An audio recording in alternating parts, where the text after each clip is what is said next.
Syederalun, pengunjung memadati objek wisata Batu Lepes di Kampung Lampahan, Kecamatan Timang Gajah, Kabupaten Bener Meriah pada Minggu 15 Mei 2022.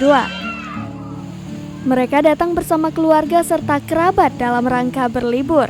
Selain tersedianya kolam pemandian bagi anak-anak, pengunjung juga bisa menikmati hijaunya keindahan alam di hamparan kaki Gunung Burnitelong.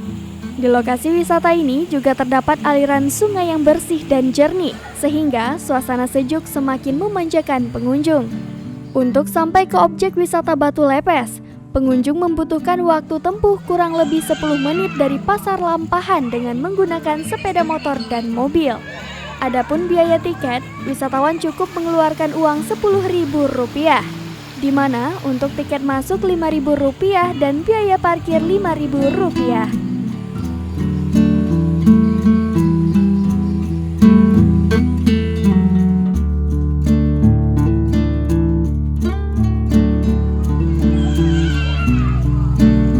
Dari Bener Meriah, Budi Fatria,